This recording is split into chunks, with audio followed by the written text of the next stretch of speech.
Hello, traders. FX Pip Collector here. Today is Monday, October 13th, and this is my analysis for the Aussie US dollar, and we are on the daily time frame to start with.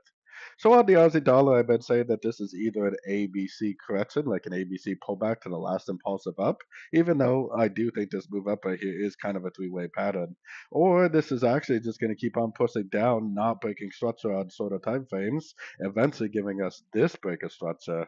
Which, if we get that break of structure right there, then I'm going to say this whole move up right here is actually a pullback, and we may actually be starting a brand new downtrend.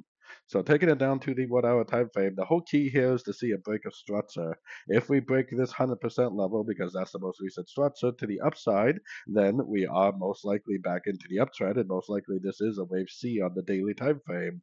If, on the other hand, this ends up doing something like this over the next day or so, going to like the 61 or the 78% and making some sort of a three-way pullback, then a nice engulfing move to the downside with a lower high, then this definitely could be a wave three, and it definitely could end up, continuing the higher time frame downtrend.